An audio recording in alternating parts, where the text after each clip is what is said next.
Will Frank Mason play more than he would have tomorrow because of Friday? Yeah, and he's going to start tomorrow. Yeah, he's going to play more. I don't know if it's going to be a lot more than he normally would have, but I'm certainly going to try to get him as many reps as possible tomorrow. Got a preseason All-American with Andrew today. Surprised by that? Does that mean anything? You like it, hate it? No, I think it's, well, he's been preseason National Player of the Year already on several things, so I guess being preseason All-American doesn't surprise me at all. Now the key is making sure he plays to that level. Hopefully this is just going to be something else that he just takes in stride like he has everything else and not put any extra pressure on it. It's great for our school, though.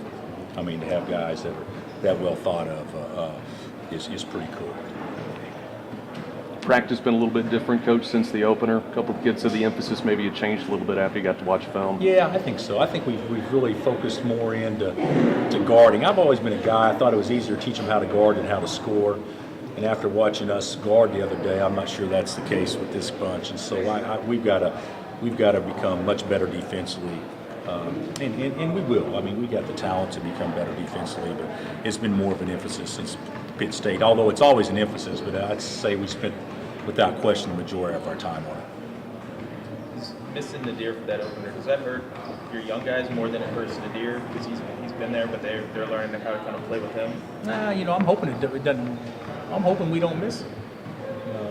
You always want your full complement of players, but I'm hoping other guys step up and play great. If you guys remember a couple years ago, and I had to be reminded because my memory's not very good, is I think Tyshawn and Elijah both set out Nadir's first game. And Nadir, he almost got a triple-double. I think he had 9 points and 9 turnovers and like 8 assists. so I think that certainly Frank's going to make some mistakes, but I think it's great for him to get out there. Other than not making turnovers, what do you ask of him? Just it's his responsibility that we have a good offensive possession. So he just needs to be able to make a pass to initiate and drive to create opportunities for others. But if it's a bad possession, then the point guard should take responsibility that's on him, just like a quarterback should in football. If it's a bad play, he probably called the wrong play in the huddle or at the line of scrimmage or something. So, point guard's got to take that same responsibility. But with Frank, it's just important to make a pass to start a play as it is to make a pass to finish the play.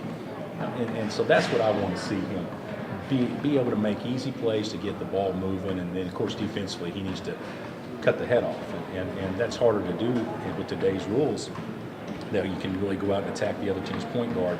But certainly that's what we'd like for him to do.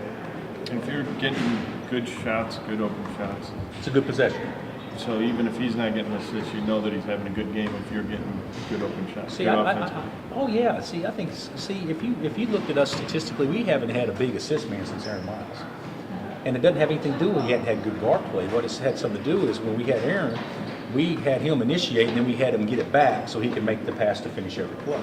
Now we don't care who makes the pass to finish every play. So our leading assist guy, Mario or whoever, they may have 4 assists a game, but that doesn't mean they're not as good at passers. That means we just set it up differently. Selden and Wiggins both were good passers for freshmen. No, I wouldn't go that far. I think that would be a stretch. I think they both have potential to become pretty good passers, but right now I wouldn't say that's anything that they're exceptionally in beyond their years. But I do think they can become good passers.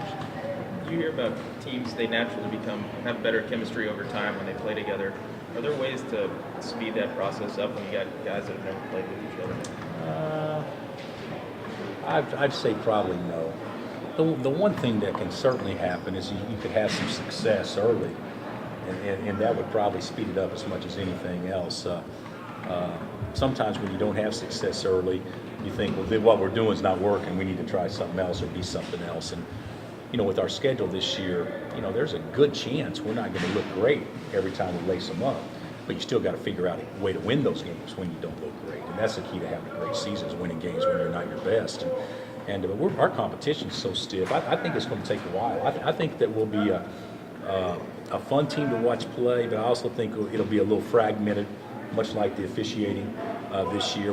We'll look really good in spurts, and then we'll have some spurts where we don't look very good, which I think is pretty common for young teams. The key is don't let the other team have big spurts. And if you're able to do that, you should be able to, play through that. Sometimes when you have new points of emphasis with refereeing, call it initially and then it kind of fades back into what it was. Is it different because they're new rules? Yeah, I think it's different because of rules, not emphasis. So I mean, they're automatics, and I think it'll be really interesting how it plays out over time. But certainly, if it's for the betterment of the game over time, then we should be doing this. I'm not convinced 100% that it will be. I think we need to figure out a way to get more shots, not more free throws. And I think we can do that by shortening the clock and doing some other things. But maybe the combination of the two over time will work out to be, very good.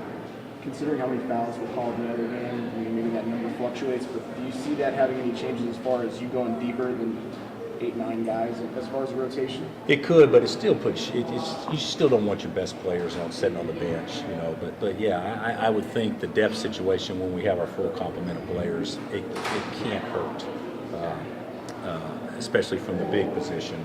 There's still some guys, a couple of guys out there.